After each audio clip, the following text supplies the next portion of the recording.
ஆனால் ஒரு தீய சக்தி என்று நீங்கள் உண்மையிலேயே சொல்வதாக இருந்தால் அந்த தீய சக்தி அகற்றப்பட வேண்டும் என்பதுதான் உங்களுடைய கனவு என்றால் சீமானுக்கு பின்னாலே அத்தனை பேரும் நிற்கட்டும். சீமான் பொது வேட்பாளராக நிறுத்தப்பட வேண்டும். இது ஒன்று. இந்த மேடையில் இருக்கக்கூடியவர்களை வைத்துக் கொண்டு உங்களிடம் சுருக்கமாக 2 செய்திகளை நான் சொல்கிறேன். ஒன்று, சாதி ரீதியாக தமிழன் பிரிந்திருக்கிறான், மத ரீதியாக தமிழன் பிரிந்திருக்கிறான், எல்லாவற்றையும் விட கேவலமாக கட்சி ரீதியாக தமிழன் பிரிந்திருக்கிறான். நான் உங்களிடம் மன்றாடி கேட்கிறேன், உண்மையிலேயே நீங்கள் போலித்தனம் இல்லாத தமிழர் தலைவர்கள் என்றால் நீங்கள் இந்த தமிழ் ஈழத்தை பெறுவதற்கு இந்திய அரசு எல்லா வகையிலும் நிர்பந்திக்கக்கூடிய சூழலை தமிழ் மண்ணில் உருவாக்க வேண்டும் என்று உண்மையில் நீங்கள் நினைத்தால் என்ன செய்ய வேண்டும் தெரியுமா? திராவிட முன்னேற்றக் கழகம், காங்கிரஸ் இரண்டும் ஒரு இடத்தில் தனியாக கூட்டணி அமைத்து நிற்க வேண்டும். அந்த இடத்தில் இருப்பவர்கள் அங்கிருந்து வேடுபட்டு இங்கே வர வேண்டும். நான் வேல்முருகன் சார்பாக மருத்துவர் ராமதாசுக்கு வேண்டுகோள் வைக்கிறேன். தமிழருவி மணியனாக அல்ல, ஒரு சாதாரண இன உணர்வுள்ள தமிழனாக கேட்கிறேன். நீங்கள் ஈழத்திற்காக குரல் கொடுப்பீர்கள், தமிழர் சமுதாயம் அங்கே தமிழ் இடத்தை பெற வேண்டும் என்பதற்காக குரல் கொடுப்பீர்கள். ஆனால் ஒரு 10 இடங்களில் நீங்கள் சட்டமன்றத்திற்கு செல்ல வேண்டும் என்பதற்காக கருணாநிதியின் கரத்தை பிடித்துக் கொண்டு நிற்க முயல்வீர்கள் என்றால் என்ன உங்களுடைய தமிழர் வாழ்வு? என்ன உங்கள் தமிழர் வாழ்வு நான் கேட்கிறேன். திருமாவளவனை நான் மதிக்கிறேன்.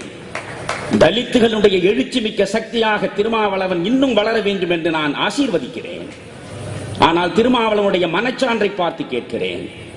பிரபாகரனுடைய அன்பு தம்பி என்று மேடை தோறும் முழங்குவது உண்மை என்றால் தமிழ் ஈழத்தை பெறுவதற்காக இங்கே நீங்கள் தமிழர் இறையாண்மை குறித்து மாநாடு போடுகிறீர்கள்.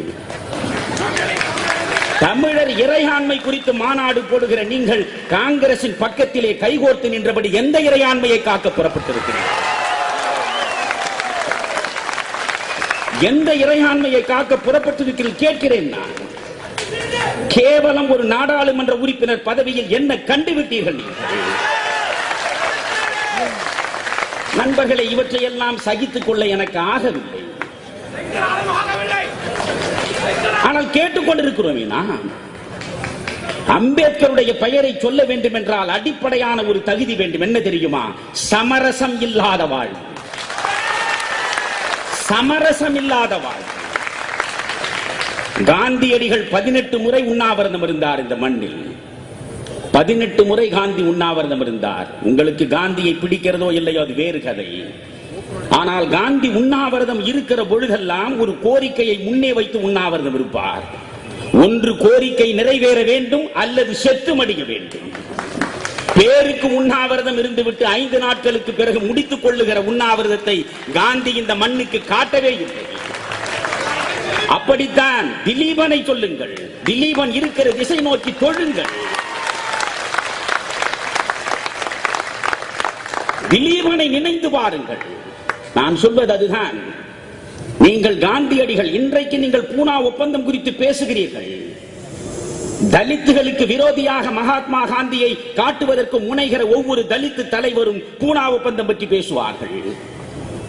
அம்பேத்கர் 2வது வட்டமேசை மாநாட்டில் மிகப்பெரிய அளவுக்கு முயற்சியை எடுத்து அங்கே இருந்த பிரதமர் ராம்சே மெக்டொனால்டை தன் பக்கம் இழுத்து இங்கே உள்ள தலித்துகளுக்கு தனி தொகுதியை பெற்று வெற்றியை அவர் அடைந்த சூழலில் அதை கெடுப்பதற்காக காந்தி பூனாவிலே எரவாடா சிறையில் உண்ணாவிரதம் இருக்கிற பொழுது அவருடைய உயிர் ஊசலாடுகிறது. காந்தியை பொறுத்தவரையில் ஒன்று, அவர் கோரிக்கை நிறைவேண்டும் அல்லது அவர் சாக வேண்டும். தள்ளாத வயதில் உயிர் ஊசலாடுகிறது. ராஜாஜி ஓடுகிறார். நண்பர்களே, இந்தியாவிலே இருக்கிற அனைத்து தலைவர்களும், தலித்து தலைவர்கள் உட்பட, காந்தியிடமும் அம்பேத்கரிடமும் மாறி மாறி பேசுகிறார்கள். கடைசியில் அம்பேத்கர் என்ன செய்தார் யோசித்து பாருங்கள். காந்தி செத்தாலும் தன்னுடைய கொள்கையிலிருந்து விடுபடுவதற்கு அம்பேத்கர் தயாராக இல்லை. ஆனால் காந்தி சாவை தருவினாலும் அந்த கோரிக்கையிலே இருந்து விடுபடுவதாக இல்லை. 2 பக்கமும் 2 பேரும் அப்படி நின்றார்கள். பிறகு கடைசியில் அம்பேத்கர் கொஞ்சம் இறங்கி வந்தார். எதற்காக தெரியுமா?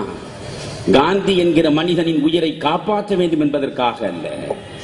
காந்தி என்ற மனிதன் செத்து போனால் இந்த நாட்டிலே இருக்கிற அத்தனை தலித்துகளுடைய ரத்தமும் உயர்சாதிக்காரர்களால் சிந்தப்படுகிற சூழல் வந்துவிடக் கூடாதே என்பதற்காக கண்ணீர் வழிகிற இதயத்தோடு அந்த ஒப்பந்தத்திலே கையெழுத்து போட்டதாக அம்பேத்கர் சொல்லுகிறார். அம்பேத்கரின் பெயர் சொல்லுகிற நீங்கள் அம்பேத்கரினுடைய சுவடுகளை பதிக்க வேண்டும்.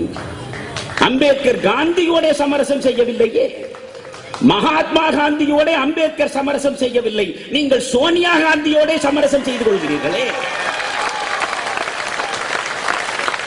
பிறகு உங்களுக்கு எதற்கு அம்பேத்கர் படம் என்று கேட்கிறேன்.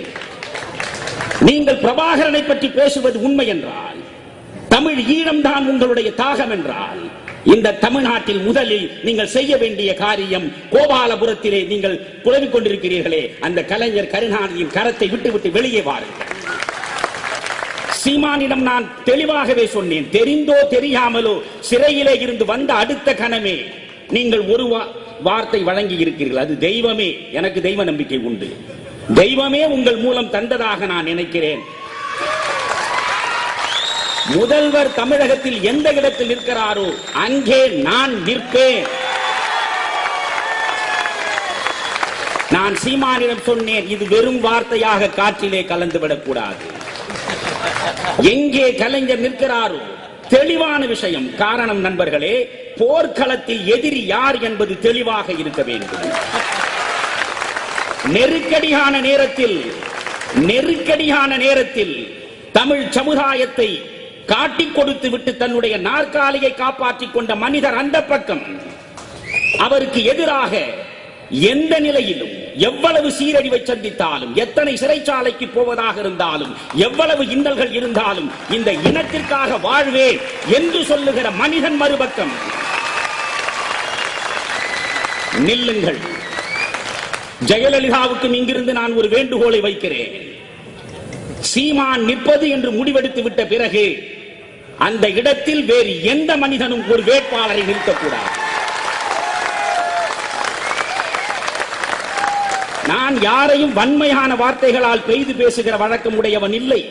ஆனால் மேடைக்கு மேடை ஜெயலலிதா கருணாநிதியை திருக்குவளை தீய சக்தி என்று சொல்கிறாரே, நான் அப்படியெல்லாம் இழித்தும் படித்தும் பேசுகிற பண்பு உடையவன் இல்லை.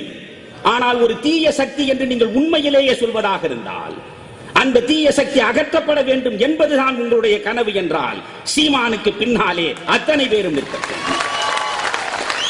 சீமான் பொது வேட்பாளராக நிறுத்தப்பட வேண்டும். இது ஒன்று.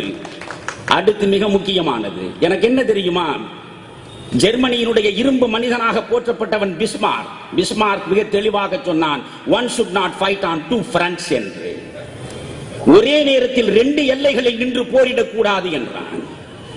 நாம் ஒரே நேரத்தில் ஒரே பார்வையை ஒரு பக்கம் தான் செலுத்த வேண்டும். அது நான் வேண்டிக் கொள்கிறேன். நான் கடவுளை எல்லாம் வேண்டுகிறேன், எந்த காரணம் கொண்டும் காங்கிரஸ் திமுகவை விட்டு வந்துவிடக் கூடாது என்று.